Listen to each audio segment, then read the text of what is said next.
For today's video mga boss, no, ay pag-uusapan natin yung tinatawag nating monthly celebration.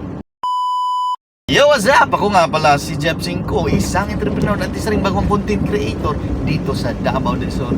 At ngayong araw to ay pag-uusapan natin yung tinatawag nating monthly celebration.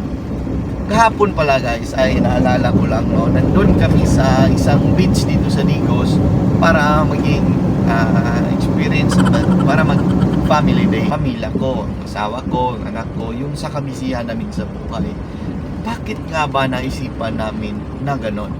So last month lang pala na pagtanto namin, no, na napakahaba ng lakbay na to sa aming pagninegosyo. Sigurado napakahaba nito guys. Hindi to kaya ng isang taon lang, kasi malaki yung goal namin dito at talagang mahaba-haba. Kung sa inuman ba to, mahaba-habang inuman.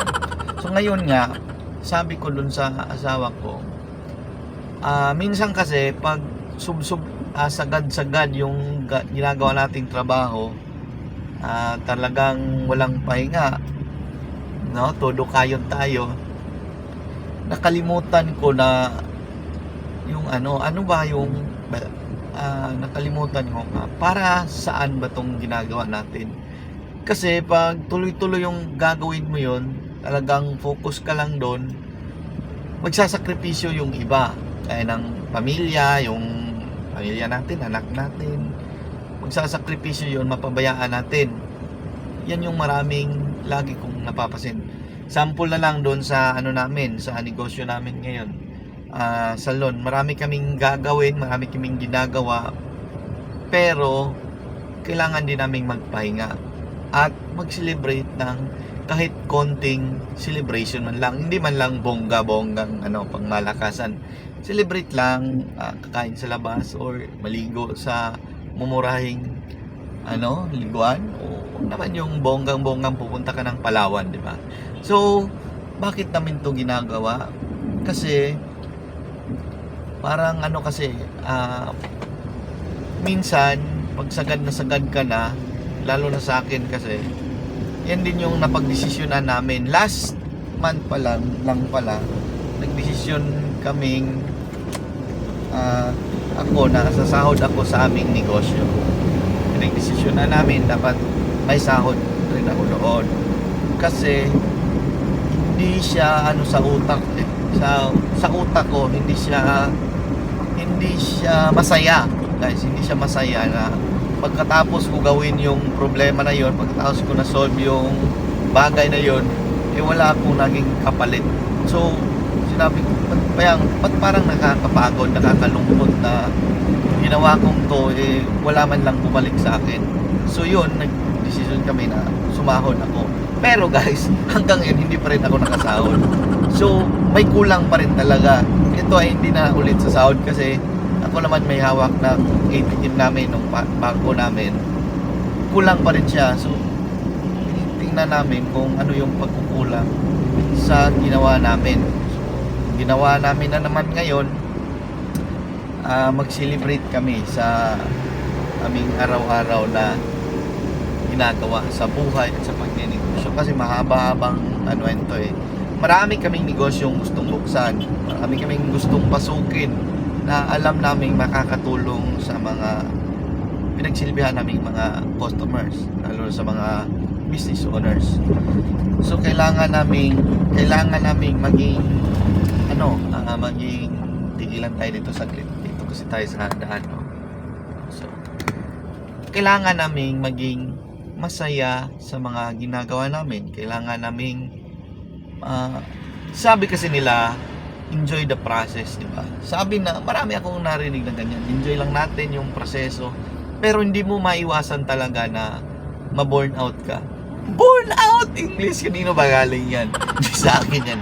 Ginaya ko lang, o nga, dumating ako sa puntong yun na pagkatapos ko gawin yung mga bagay na dapat kong gawin, inalungkot pa ako, di ba? Napagod pa ako, nalungkot pa ako, tapos palagay ko, ba't ko ginagawa to? Wala naman tong nangyari, wala naman ako napala dito. Parang ganon.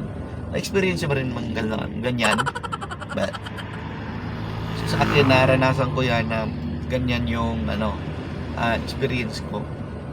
So ngayon, sinubukan ko na bawat buwan na monthly gagawin namin, gagala kami ng kasama yung asawa ko, yung anak ko. Gagala kami, celebrate kami kung anong nagawa namin sa loob ng isang buwan. Kasi beer months na ngayon at busy, siguradong busy. Start nang mag-busy. So kailangan celebrate namin kung ano yung mga nagawa namin sa buhay, kami ay magkasama, sa negosyo, kami rin ay magkasama.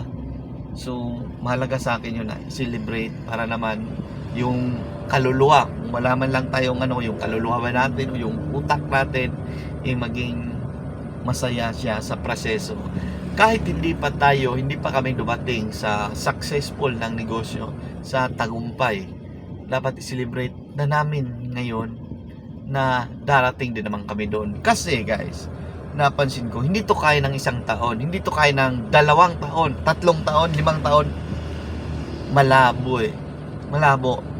Pero malayo na yung narating natin dyan. Pero yung tagumpay na hinahanap namin, hindi dyan makuha. Kasi marami pa kaming gustong negosyong buksan eh.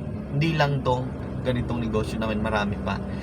So, paano pag nagtagumpay ako 30 years o 20 years? O, na ako ngayon? 30 plus na ako ngayon. Di ba? So, paano pag nagtagumpay ako? 60 na ako, tsaka pa ako mag-celebrate. Di ba? O, yun? Aakain nila ako? Bubuhatin nila ako? Gusto mo ba yun? So, ginagawa ko lang to para sarili ko. Kung ikaw, focus ka dyan. Diba? Gusto ko lang i-celebrate yung small wins ko sa buhay at sa pagnenegosyo. Kasi nga, mahaba-habang lakbayin to. Kaya enjoy the process, celebrate naman small wins, diba? Sa amin parang nasobrahan na siguro. Hindi ko alam. Pero enjoy lang kami sa buhay namin sa negosyo. Tsaka pag kami nag-celebrate, gumala, kadalasan talaga Lunes yan.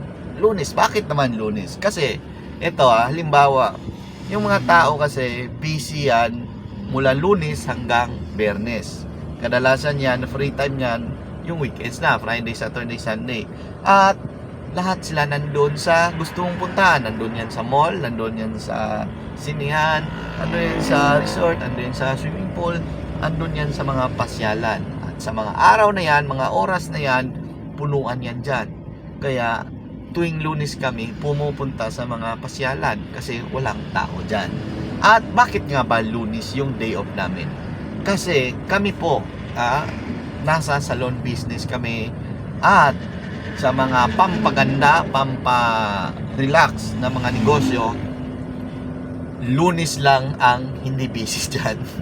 Kadalasan dyan, lalo na pag weekend na yan, hindi ka pwedeng mag-day off dyan. Biyernes, hindi pwede. Sabado, lalong hindi pwede. Lalo na kung linggo. Kaya, napili naming araw, sakto talaga doon sa lifestyle namin. Monday. So, bawat Monday ng every week. Pero hindi naman kami gagala every month na lang para tipid-tipidin pa. Yun lang for today's video nga pala. At salamat sa iyong patuloy na panonood kahit alam kong busy ka dyan, di ba? Alam ko namang nanonood ka eh. Kita ko naman eh. Ha? So, yan lang muna for today's video. Huwag kalimutang magdasal at magpasalamat sa buong may kapal. Ako si Chef Singkong nagsasabing, kumbate, perme, laban lang sa buhay, laban lang sa pagnenegosyo natin. Tuloy-tuloy lang tayo at celebrate mo rin ang small wins mo. Nakapag-celebrate ka na ba? Let's go!